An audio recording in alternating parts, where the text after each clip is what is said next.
ওসমান হারুনি রহমাতুল্লাহি আলাইহি এত বড় আল্লাহর ওলি, উনি যখন আগুনের মধ্যে ঝাঁপ দিতেন একটা পশমও আগুনে জ্বালাইতে পারতো না, এত বড় আল্লাহর ওলি।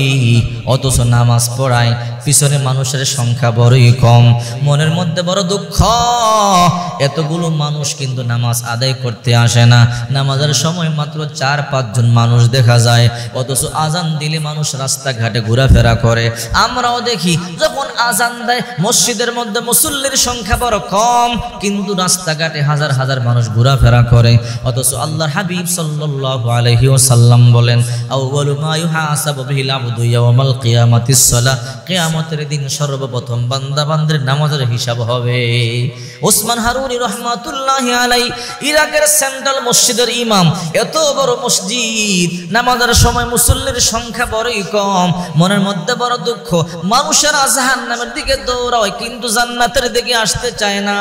এই জন্য ওসমান হারুনি রহমাতুল্লাহ আলাইহি ঈশার নামাজ পড়বার পর মুসল্লিদেরকে নিয়ে বসলেন।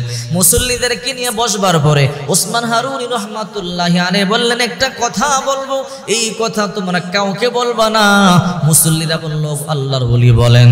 বলে, যে ব্যক্তি আজকে আমার পিছনে ফজরের নামাজ আদায় করবে ওই ব্যক্তি আমার সাথে জান্নাতে যাবে। যেই ব্যক্তি আজকে আমার পেছনে ফজরের নামাজ আদায় করবে ওই ব্যক্তি জান্নাতে যাবে। সাবধান, তবে এই কথাটা কাউকে বলবে না। যে ব্যক্তি কথা মানুষকে বলে দিবে সে জাহান্নামে যাবে।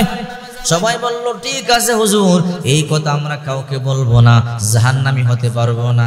যত কষ্ট হয় আজকে আপনার পিছনে ফজরের নামাজটা আমি আদায় করব, ফজরের নামাজ আদায় করলে জান্নাতে যাব। কারণ সবাই জানে ওসমান হারুনি রহমাতুল্লাহি আলাইহি মিথ্যা কথা বলতে পারে না। উনি এত বড় আল্লাহর ওলি, ওনার জবানের এত দাম, আল্লাহর কাছে যা চায় দোয়া করলে আল্লাহ দোয়া মঞ্জুর করে নেয়। এই জন্য সবাই বাড়িতে চলে গেল। স্বামী বিবির সাথে ঘুমায়, বিবিকে বলে না। ভাই ভাইয়ের সাথে ঘুমায়, ভাইকে বলে না। সন্তান বাবা সন্তান পিতার সাথে ঘুমায়, কিন্তু পিতাকে বলে না। পিতা সন্তানকে বুকে নিয়ে ঘুমায়, কিন্তু সন্তানকে বলে না। কারণ বললেই তো জাহান্নামে যাব।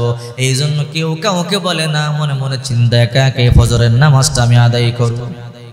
কিন্তু ইশারের নামাজের সময় 17 বছরের একটা যুবক ছিল, নাম তার মাইনুদ্দিন। মাইনুদ্দিন মনে মনে চিন্তা করলো, হারে আজকে যেই সুযোগ, জান্নাতে যাবার সুযোগ, আমি নিজে যদি জাহান্নামে যাই যাব, কিন্তু এই ইরাকের কুফার এলাকার লোকদেরকে জান্নাতি বানাইয়ে দেব। এই জন্য মাইনুদ্দিন যুবক ঈশার নামাজ পড়িয়ে আর ঘুমায় নাই। সারা রাত দৌড়াইয়া দৌড়াইয়া মানুষের ঘরে গিয়া বলছে, তোমরা কারা গো, যাও যাও, আজকে ফজরের নামাজটা ওসমান হারুনের পিছনে পড়বা। বলে, কেন? বলে, হুজুর ঈশারের নামাজ পড়বার পর নিজেরা জবান দিয়ে বলেছে, যে ব্যক্তি ফজরের নামাজ হুজুরের পিছনে পড়বে জান্নাতের মধ্যে যাইবা। এই কথা বলে বলে গোটা ইরাকের মধ্যে দৌড়াইলেন। লম্বা দৌড়াইয়া সারা রাত ক্লান্ত পরিশ্রান্ত হয়ে গেল, এক ফোঁটা ঘুমায় নাই। মানুষদেরকে দাওয়াত দেওয়ার পরে নিজেও ফজরের নামাজের মধ্যে শরীক হয়ে গেলেন। ওসমান হারুনি রহমাতুল্লাহি আলাইহি ফজরের নামাজ আদায় করিয়া সালাম ফিরাইয়া তাকাইয়া দেখে, এই চোখ দিয়া যত দূর পর্যন্ত দেখতে পায় শুধু মানুষ আর মানুষ। মনে মনে চিন্তা করলো, কিরে এত মানুষ কেমনে হইল? কে বলছ? গতকাল তো তোমাদেরকে বলেছিলাম যে ব্যক্তি আমার পিছনে ফজরের নামাজ আদায় করবে ওই ব্যক্তি জান্নাতে যাবে, আর এই কথা যে ব্যক্তি মানুষের কাছে বলে দিবে সে জাহান্নামে যাবে। নিশ্চয়ই তোমাদের মধ্যে কেউ কেউ এই কথা বলে দিছো। কে বলছো বলো? কেউ বলে না। মাইনুদ্দিন এবার ওসমান হারুনি রহমাতুল্লাহি আলাইহি বলে, বলো কে বলছো? কেউ বলে না। বলে, দাঁড়াও দাঁড়াও, ভয় নাই, দাঁড়াও দাঁড়াও। এবার খাজা মাইনুদ্দিন চিশতি রহমাতুল্লাহি আলাইহি 17 বছরের বালক চোখের পানিগুলো সারিয়া সারিয়া কান্না করে। আহারে এতগুলো মানুষ জান্নাতের মধ্যে যাবে, আমি একা জাহান্নামে যাব। দাঁড়াইয়ে চোখের পানিগুলো সারিয়া সারিয়া কান্না করে। হুজুর আমি বলিয়া দিছি। ওসমান হারুনি তখন বলল, তোমার নাম কি? মাইনুদ্দিন। ও মাইনুদ্দিন, আমি না গত রাত্রে বলছিলাম যে ব্যক্তি আমার পিছনে ফজরের নামাজ পড়বে জান্নাতে যাইবে, শুনছো? বলে হ্যাঁ শুনছি। আর এই কথা যদি কাউকে বলে দেয় সে জাহান্নামে যাবে, এটা কি শুনছো? বলে হ্যাঁ শুনছি। তুমি এই কথা বললা কেন? তুমি কি জানো না জাহান্নামে যাওয়া লাগবে? মাইনুদ্দিন চিশতি রহমাতুল্লাহি আলাইহি চোখের পানিগুলো সারিয়া কান্না করে বলে, হুজুর এই তো সুযোগ মানুষ জান্নাতে যাওয়ার জন্য। হুজুর আমি তো এমনি একজন পাপী যুবক, মনে মনে চিন্তা করলাম আমি একা জাহান্নামে যাব, এই সুযোগটা আমি কাজে লাগাইয়া দিই, মানুষদেরকে জান্নাতি বানাইয়া দিই। ওগো আল্লাহর বলি আপনি আমারে মাফ করে দেন, এই কথাটা আমি বলে দিছি। আমাকে যদি আল্লাহ জাহান্নামে দিয়া খুশি হয় তাতে আমি খুশি, তারপরও ইরাকের হাজার হাজার লক্ষ লক্ষ মানুষ যেন জান্নাতি হয়ে যায়। আল্লাহর ওলি বলে বাবা আয় আয় আমার কাছে আয়। ওসমান হারুনি দাঁড়াইয়া খাজা মাইনুদ্দিনকে বুকের মধ্যে জড়াইয়া কপালে চুমা দিয়া চোখের পানিগুলো মুছিয়া দিয়া বলে, মাইনুদ্দিন তোর মতো মানুষ আল্লাহ জাহান্নামে জ্বলাইতে পারে না। আমি তো এই কথা পরীক্ষা করবার জন্য বলছিলাম, কার অন্তর উম্মতের জন্য বেশি দরদ আছে। তোমার অন্তর উম্মতের জন্য যেমন দরদ অন্যের মধ্যে নাই। মাইনুদ্দিন যা যা তাড়াতাড়ি যা, ভারতবর্ষে চলে যা, তোর দ্বারাই সম্ভব। কিপ্তি রাজা হিন্দু মুসলমানদের উপর অত্যাচার করতেছে, মুসলমানদেরকে আগুন দিয়া জ্বালাইয়া দিতেছে, মুসলমানদেরকে ফাঁসি দিতেছে, মুসলমানদের চামড়া তুলিয়া ফেলতেছে। যা যা তাড়াতাড়ি যা, ভারতবর্ষে যা, কালিমার দাওয়াত দে, এই নামাজের মসল্লাটা ধর। হুজুর আমি কেমনে যাব? তুমি টেনশন করবা না, নামাজের মসল্লা বিছাইয়া বিসমিল্লাহ বলে উঠে পড়বা, চক্ষু বন্ধ করিয়া। চক্ষু খুইলাই দেখবা আল্লাহ তোমাকে ভারতবর্ষে পাঠাইয়া দিছে। খাজা মাইনুদ্দিন চিশতি রহমাতুল্লাহি আলাইহি নামাজের মুসাল্লা বিছাইলেন, বিসমিল্লাহ বলিয়া বসে গেলেন, উড়িয়া উড়িয়া ভারতবর্ষে চলে আসলেন। আসবার পরে আনা সাগর ছিল একটা, আনা সাগরের পাশে ওনার তাবু ঘাড়লেন, ইবাদত বন্দেগী করে আর কিপ্তি রাজাকে দাওয়াত দেয়। কিন্তু রাজা দাওয়াত কবুল করে না, কিপ্তি রাজা দাওয়াত কবুল করে না। খাজা মাইনুদ্দিন চিশতি রহমাতুল্লাহি আলাইহি ওযু করবার জন্য ওই সাগর থেকে একটু পানি আনতে তার এক খাদেমকে বললেন, যাও যাও লোটা নিয়ে যাও, এই সাগর থেকে আমার জন্য একটু পানি নিয়ে আসো, ওযু করব। কিন্তু সাগরের পাশে ছিল পুলিশ পাহারা। কিপ্তি রাজায় কয়, মাইনুদ্দিন এমনি চলে যাবে, তোমরা পানি দিবা না। যদি ওযু করতে না পারে, নামাজ আদায় করতে পারবে না, পানি পান করতে পারবে না, রান্না বান্নার কাজ করতে পারবে না, তোমরা পানি দিবা না। এইবার একজন তার খাদেম চলে গেল, পুলিশকে গিয়ে বলে, পুলিশ একটু পানি দাও। বলে না, পানি দেওয়া নিষেধ। বলে এক লোটা পানি দাও, আমার হুজুর ওযু করবে, নামাজ আদায় করবে। বলল না না নিষেধ, পানি দেওয়া যাবে না।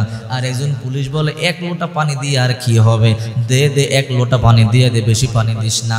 যেই নি ওই খাদেম বিসমিল্লাহ বলে কুপই যে সাগরের মধ্যে লোটাটা ডুবাইয়া দিল, একমাত্র এক লোটা পানি উঠাইলো, আল্লাহ তাআলা গোটা সাগরের পানি লোটার মধ্যে ঢুকাইয়া দিল।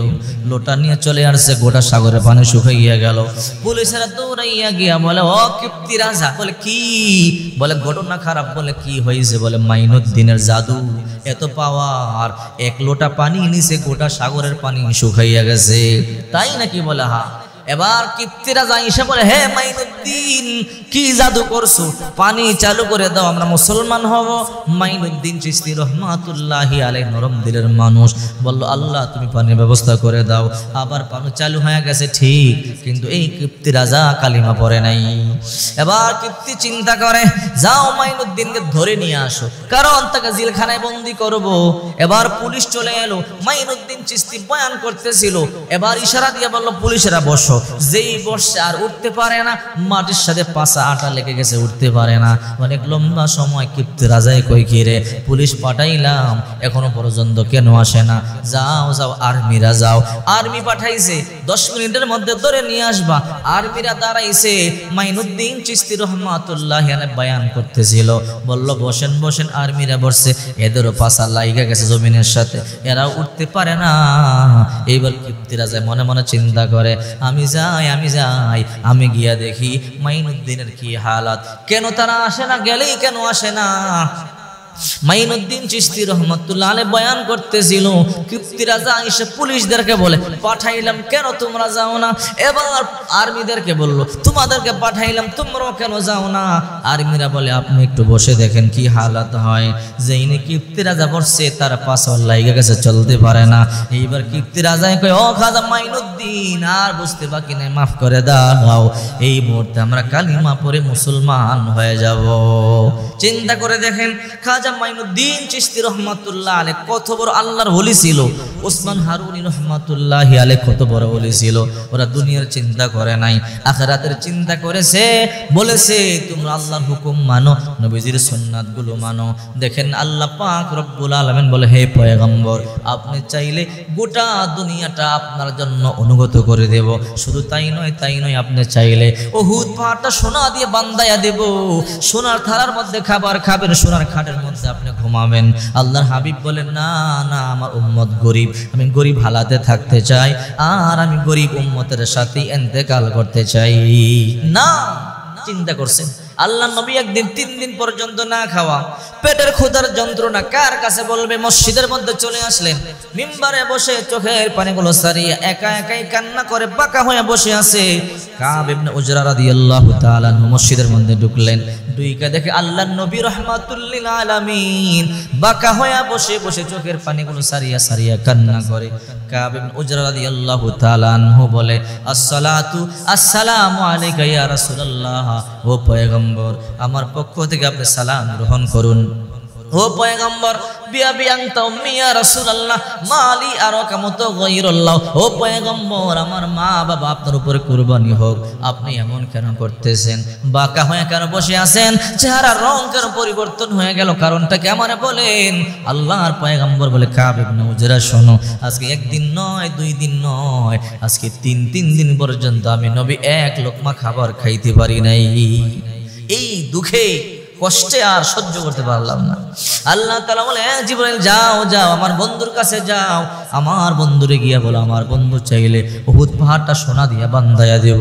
আল্লাহ নবী তখন বলল না না আমার উম্মত গরিব, আমি গরিবী হালাতে থাকতে চাই, এক বেলা খাবো আর এক বেলা না খায়া ঘুমায়া থাকবো। হে জিবরাইল আমার আল্লাহকে বলো আমি গরিব উম্মতের সাথে কিয়ামতের ময়দানে দাঁড়াইয়া যাইতে চাই।